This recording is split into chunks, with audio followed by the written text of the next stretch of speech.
भारतातील 12 ज्योतिर्लिंगांपैकी मध्य प्रदेशमधील स्थित महाकालेश्वर आणि ओंकारेश्वर ज्योतिर्लिंग यांच्या जवळच मराठा साम्राज्याचं एक प्रमुख केंद्रस्थान होतं।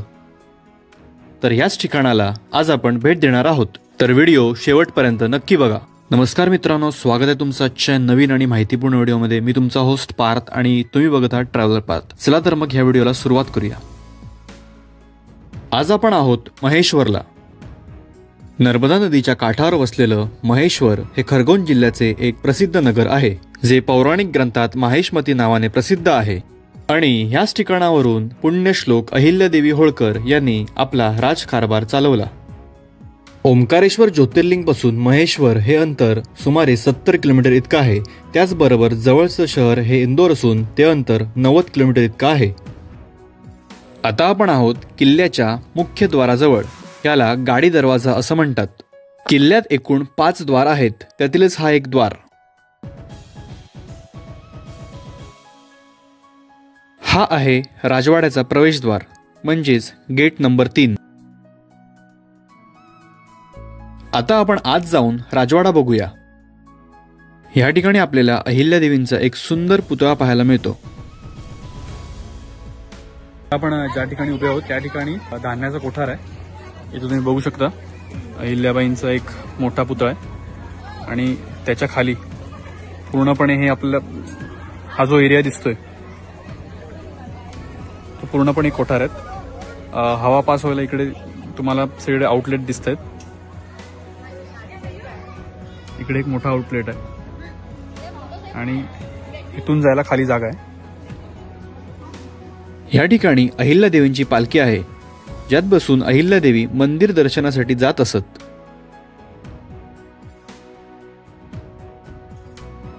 हा आहे अहिल्यादेवींचा राजवाडा। इथून पुढे राजवाडा सुरू होतो। हे आहेत अहिल्यादेवींचे सर्व पुण्यकार्य। वर उत्तरेत ऋषिकेश पासून ते अगदी खाली दक्षिणेत रामेश्वरम पर्यंत या पुरातन मंदिराची पुनर्बांधणी देवी अहिल्याबाईंनी केली होती।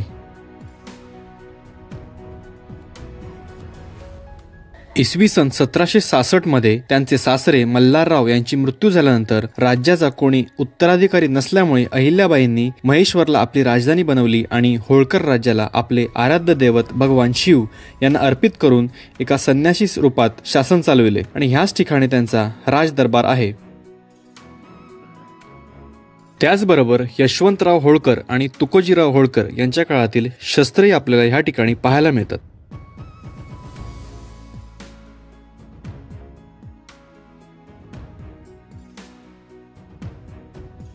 आता आपण अहिल्यादेवींचा पूजास्थळ बघूया। या ठिकाणचे सर्व शिवलिंग हे नर्मदेश्वर आहेत, म्हणजेच त्या शिवलिंगांना नर्मदेमधून काढलेलं आहे।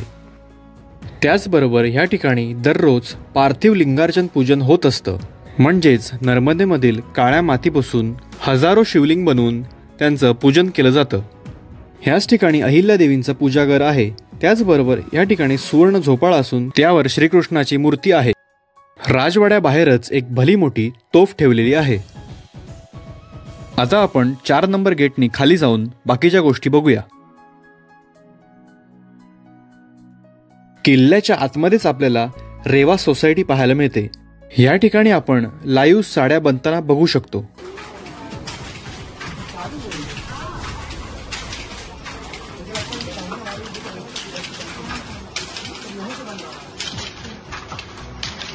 तर या सेटअपला हँडलूम म्हणतात आणि या साड्यांना हँडलूम साडी म्हणतात। ह्या सर्व साड्या सिल्क पासून बनवतात।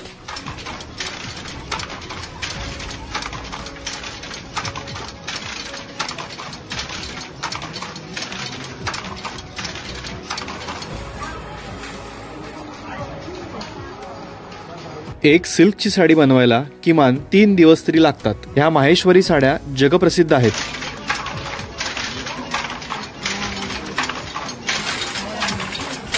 आणि ह्या ठिकाणी बनलेल्या गोष्टी ह्याच ठिकाणी विकण्याकरिता ठेवल्या जातात।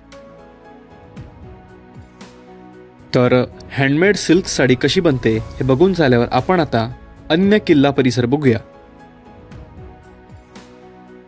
तर खाली आल्यावर आपल्याला एका बाजूला अहिल्याश्वर छत्री किंवा अहिल्याश्वर मंदिर पाहायला मिळतं आणि दुसऱ्या बाजूला विठ्ठलेश्वर छत्री किंवा विठ्ठलेश्वर मंदिर पाहायला मिळतं।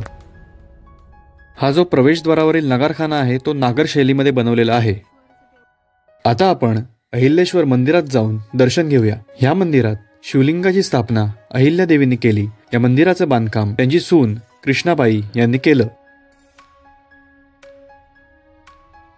मंदिरात शिवलिंग असून त्याच्या पाठीमागे अहिल्यादेवींची प्रतिमा आहे।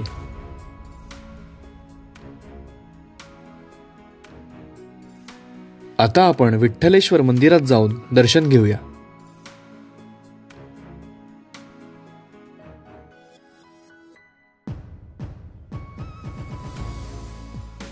अहिल्याश्वर मंदिराच्या समोरच हे मंदिर स्थित आहे। हे मंदिर अहिल्याबाईंचे पुत्र विठ्ठलराव यांना समर्पित आहे। मंदिराचं पूर्ण बांधकाम हे दगडी बांधकाम असून त्यावर नकाशी काम हे खूप सुरेख आहे।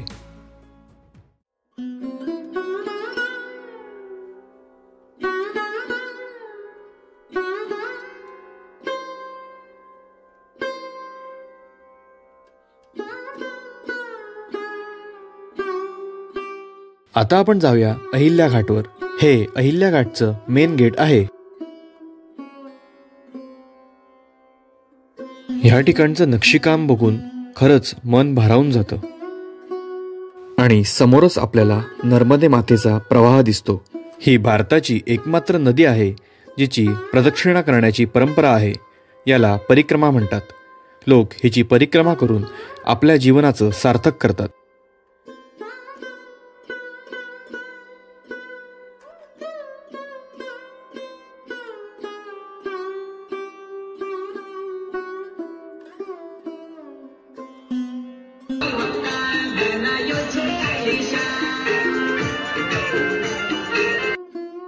घाटालगतच अनेक मंदिरं आहेत जिथे जाऊन तुम्ही दर्शन घेऊ शकता।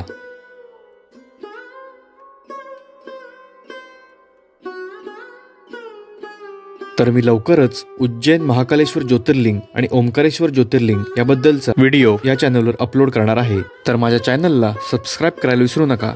आणि तुम्हाला हा व्हिडिओ कसा वाटला हे कमेंट करून नक्की सांगा आणि या व्हिडिओला जास्तीत जास्त शेअर करा।